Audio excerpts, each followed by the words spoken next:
भाव खरेदी केला जात नाही। आमचे डोळे फुटलेत। खोटं काय सांगताय? दिशाभूल का करताय? अजून सिमेंटच्या बिल्डिंग मध्ये आम्ही शेतीवर जातो, आम्हाला माहित आहे। तोंड काय भाजले होते काय इतक्या वेळ बोलत असताना? पण मध्य प्रदेशची लाडकी बहीण योजना घेतली, तसं मध्य प्रदेशची भावांतर योजना महाराष्ट्रात लागू करणार का? आलेल्या 50 गाड्यापैकी 40 गाड्या वापस केल्या जात आहेत। जरा माहिती घ्या। ही पूर्ण शेतकऱ्यांच्या तोंडाला पाणी पुसण्याचाच प्रकार दिसतोय सरकार या उत्तरातून। कारण शेतकऱ्यांच्या भावना समजून घ्यायच्या नाहीत, ज्या वस्तुस्थिती आहे ती मांडायची नाही, लपवायची। अध्यक्ष महोदय, मंत्री महोदयाकडून या प्रश्नाच्या उत्तराला शेतकऱ्यांना दिलासा देणारं उत्तर अपेक्षित होतं। अध्यक्ष महोदय, काय काय उत्तर दिलं? अहो तुम्ही जरा डोळे उघडे बघा, जाऊन बघा व्यापारी काय करतायत। आणि तुम्ही सीसीआय 21 क्विंटल हेक्टरी खरेदी होत होता, किती क्विंटल आलाय? पूर्वी तर 10 क्विंटल होता, आता 15 क्विंटल केला हेक्टरी कापूस सीसीआयनी। आणि अध्यक्ष महोदय, लांब धाग्याचा कापूसच घेतात, तो रिजेक्ट करून फेकून देतात। आलेल्या 50 गाड्यापैकी 40 गाड्या वापस केल्या जात आहेत। जरा माहिती घ्या। अरे हळूच बोलतो, ज्याचा आत्मा तो दुखतो ना त्याला कळते। तुम्ही अजून सिमेंटच्या बिल्डिंग मध्ये आम्ही शेतीवर जातो, आम्हाला माहित आहे। काय तुम्ही गमत करू नका, भावना समजून घ्या। योगेश साहेब, हे थट्टा चालली अध्यक्ष महोदय। अरे 15 क्विंटल कापूस तुम्ही सीसीआय खरेदी करते, त्यामध्ये बदल करता आला नसता। 21 क्विंटल होती पूर्वी की नाही? मंत्री महोदयांनी सांगावं, 15 क्विंटल का केली? मनामध्ये आरडाओरड केली। आणि विशेष म्हणजे अध्यक्ष महोदय, यामध्ये षडयंत्र काय? जो कापूस निर्यातीवर हे 0% पहिले 12% होता, आता 0%वर आणला। म्हणजेच परदेशातून मोठ्या प्रमाणात कापूस भारतात येईल, मोठ्या प्रमाणात। आणि इथे कापसाचे भाव पाडण्याचं षडयंत्र आहे। का गरज होती? जे 12% निर्यात शुल्क होती, आपल्या आयात शुल्क होती सॉरी, ती कमी करण्याची गरज काय होती? जुन्यावर आज का आणलं अध्यक्ष महोदय? याचं उत्तर मंत्री महोदयांनी द्यायला नको? पाठपुरावा करायला नको? उद्या इथले कापसाचे भाव पडणार नाहीत। माझा स्पेसिफिक प्रश्न असा अध्यक्ष महोदय, मी मंत्री तुमच्या उपस्थितीमध्ये सांगतो, ह्या मंत्री महोदयांना आणि यांच्याबरोबर पुन्हा 3-4 सत्ताधारी आणि 3-4 विरोधी पक्षाच्या आमदारांना घेऊन चला कुठल्या खरेदी केंद्रावर, आपण आदेश द्या तिथून। आणि वस्तुस्थिती आल्यानंतर सरकारचे डोळे उघडतील। हे काहीतरी हे खरे नाही, ते खरे नाही, का खरे नाही? 4,000 रुपये सोयाबीन भाव खरेदी केला जात नाही। आमचे डोळे फुटलेत। खोटं काय सांगताय? दिशाभूल का करताय? म्हणून माझी विनंती आहे आपल्याला अध्यक्ष महोदय, हात जोडून विनंती आहे, मी म्हटल्याप्रमाणे आजच्या संध्याकाळी जरा चला म्हणा खरेदी केंद्रावर, काय शेतकरी काय परिस्थिती आहे ती। आणि केवळ ज्या सीसीआयनी खरेदी करताना ज्या अटी घातल्यात ना, त्या वाचानं जरा ध्यानपत्र, त्या खरेदीप्रमाणे त्या कापसाची खरेदी होते काय आणि किती टक्के शेतकरी खरेदी करतो, शेतकऱ्यांचा माल घेतला जात आहे। उघड उघड इथे फसवणूक आहे। आणि तरी पण तुम्ही त्याला उत्तर देत नाही समोर। तुम्ही म्हणा ना की ठीक आहे, यामध्ये आम्ही केंद्र सरकारला पत्र लिहू, थोडासा तरी दिलासा द्या। अरे 21% करणार का? पहिला प्रश्न। कापसाची खरेदी प्रति क्विंटल पूर्वी होती, सीसीआय खरेदी करत होता, ते 21 क्विंटल करणार का? हा पहिला प्रश्न अध्यक्ष महोदय। आणि नाही 21च खरी, आता ते 30 म्हणलं तर पुन्हा ते घेतली अध्यक्ष महोदय। पण आम्ही किमान ते करणार का? याचा पहिला प्रश्नाचं उत्तर अध्यक्ष महोदय। दुसरा, सोयाबीनचे केंद्र खरेदी केले म्हणून सांगताय तुम्ही, अरे सरसकट लूट चालली आहे, सरसकट। आणि त्यावर मोठ्या प्रमाणात उद्योगपती भरून भरून सोयाबीन भारतात आणतायत। हा भाव जर आता खरेदी झाला नाही तर महिन्याभरामध्ये सोयाबीन 3,000वर येईल, लिहून ठेवा, 3,000वर येईल। आणि त्या श्रापामुळं तुमचे जे सगळं आहे ना ते उद्ध्वस्त होईल, इतका पाप घेण्याचं काम सुरू झालं अध्यक्ष महोदय। म्हणून सोयाबीन केंद्र पुरेशी खरेदी करत असताना तुम्ही हमीभाव सांगितला ना 5,600 रुपये, कुठल्या 5,300 रुपये, कुठे कुठे साहेब? एक सांगावं, तुम्ही मंत्री महोदयांना आमच्याबरोबर पाठवा, आम्ही छातीवर हात ठेवून सांगतो, कुठल्या खरेदी केंद्रावर सोयाबीन 5,300 रुपयांनी खरेदी केलाय आम्हाला दाखवा जरा. वस्तुस्थिती तर लक्षात घ्या.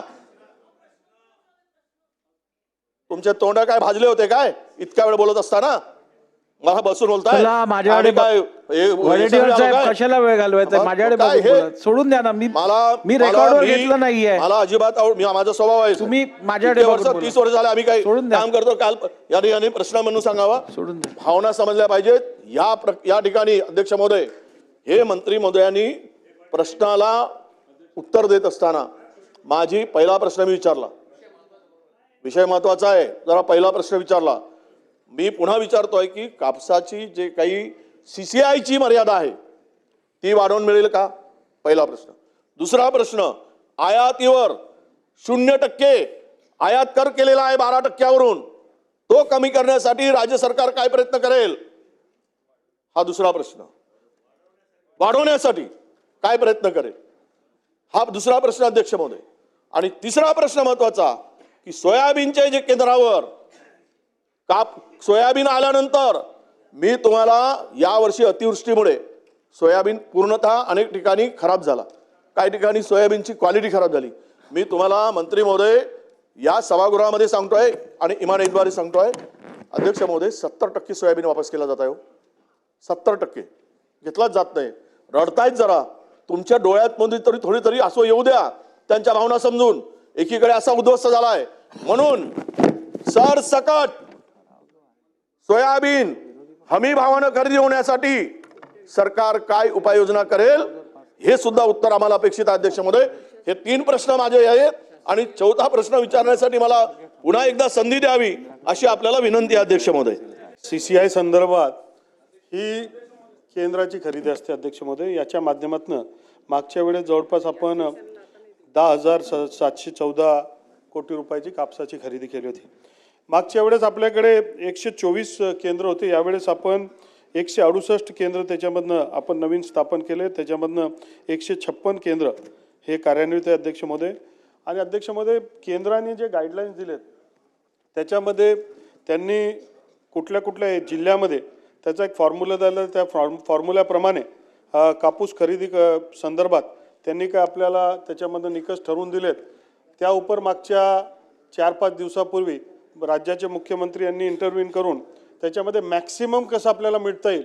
कारण आपल्याकडे एक आपल्याला विषय इथे जरा समजून घेण्याची गरज आहे की ज्यावेळेस आपण एकीकडे आपण इन्शुरन्ससाठी आपण मागणी करतोय वडेट्टीवार साहेब, हा विषय जरा समजून घेणं गरजेचं आहे.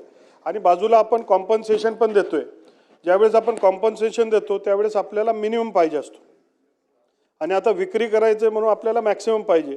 हे पॅरलली ज्यावेळेस आपण चालवतो याच्यामध्ये फार मोठा विरोधाभास होत असतो. आणि म्हणून ती अडचण आपल्याकडे आली. कारण की कृषी विभागाने जो त्यांची गाईडलाईन काढली त्या गाईडलाईनच्या आधारावरच आपल्याला इन्शुरन्स ठरवत असतो. आणि त्याच गाईडलाईनच्या वेळेस आपलं म्हणणं आहे की आता मॅक्सिमम आपण करावं. तरी देखील 25%चा अधिक आपण आता मॅक्सिमम करण्याचा प्रयत्न केला आणि त्याच्यामध्ये नवीन निकष 3 तारखेला आपण दिले आणि त्या पद्धतीने आपली आता खरेदी चालू आहे. अध्यक्ष महोदय सोयाबीन एक मिनिट वडेट्टीवार साहेब अध्यक्ष महोदय सोयाबीन बद्दल बोलतोय ना अध्यक्ष 1 मिनिट 2 मिनिटं. सोयाबीन संदर्भात अध्यक्ष महोदय सोयाबीन संदर्भात मागच्यापेक्षा 9% वाढ करून आपण जे मिनिमम सपोर्ट प्राइस आहे यावेळेस 5,328 आहे. आणि त्याच्या माध्यमातून कोणीही केंद्रावरील FAQचा माल असेल तर त्याला 5,328 रुपये प्रमाणे खरेदी होत आहे. ती चालली आहे. लाखो टन खरेदी केली आहे. ठीक आहे बोला. महोदय अध्यक्ष महोदय माझे मंत्री महोदयांना एवढंच विचारायचं आहे. आपण जे लेखी उत्तरात सांगितलंय की प्रश्न विचारला होता की 5,328 पेक्षा कमी भावानं सोयाबीन विकलं जातं खुल्या बाजारात, तर हे खरे नाही. हे अध्यक्ष महोदय जे उत्तर आहे सरकारचं हे शेतकऱ्यांच्या भावनेशी खेळणारं उत्तर आहे. त्यामुळं शेतकऱ्यांना 3,000, 3,500, 4,000 भाव नाईलाजानं सोयाबीन विकावं लागतंय आणि सरकार जर म्हणत असेल खरे नाही खुल्या बाजारात, हे उत्तरात चुकीचं दिलं अध्यक्ष महोदय. ह्याबाबत जरा मंत्री महोदयांनी उत्तर छापायच्या आधी किंवा देण्याआधी थोडा परिस्थितीचा विचार करावा.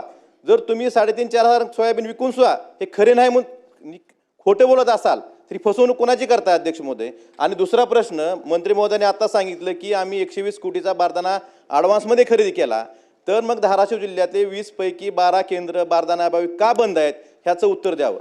जर खरेदी केला असेल तुमच्याकडे बारदाना असेल तर बारदानाअभावी खरेदी केंद्र का बंद आहेत एक SOPच ठरलेली आहे. एकतर खरेदी केंद्र उशिरा चालू, नोंदणी उशिरा चालू करायची, खरेदी केंद्र उशिरा चालू करायचे आणि नंतर खरेदी केंद्र चालू नंतर बारदाना नाही म्हणून परत खरेदी केंद्र बंद. ही SOP ह्या पणन मंडळाची किंवा ह्या खरेदी केंद्राची गेल्या अनेक वर्षापासून आहे. तर अध्यक्ष महोदय, माझी विनंती आहे की आपण कमी भावानं खरेदी केंद्र जे शेतकऱ्यांना विकावं लागलं सोयाबीन, याबाबत जसं आपण मध्य प्रदेशची लाडकी बहीण योजना घेतली तसं मध्य प्रदेशची भावांतर योजना महाराष्ट्रात लागू करणार का, आणि खरेदी केंद्राच्या बाबतीत बारदाण्याबाबत जे खरेदी केंद्र बंद आहेत ते किती दिवसात चालू होतील याचं उत्तर द्यावं.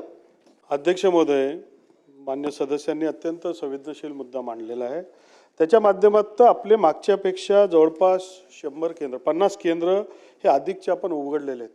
आणि आपण यावेळेस सीझनच्या सुरुवातीपासून सप्टेंबर पासून 21 मिनिटं झालेली आहेत हा, एका प्रश्नावर. अध्यक्ष महोदय, आपण पणन मंडळच्या माध्यमातून 120 कोटी रुपयाचा ऍडव्हान्स एक तास पेमेंट चालू आहे केला का हा प्रश्न? आणि बारदाना नाही, एकही केंद्र आपण जर असं हायलाइट केलं त्याच्या नाही, आपण याच्या बाबतीत स्पेसिफिक जर सांगितलं की हे केंद्र बारदानामुळे बंद आहे तर आपण त्याच्यावर कारवाई करू. कारण ठीक आहे. की आपण यावेळेस 120 कोटी रुपये ऍडव्हान्स भरलेत नाफेडला, NCCF ला, बबनराव लोणीकर आणि साहेब त्यांच्या बोला. माध्यमातून नवीन बारदाने सगळीकडे आलेले आहेत. अजून सुद्धा लोणीकर साहेब बोला, एक एक घेऊया, एक एक.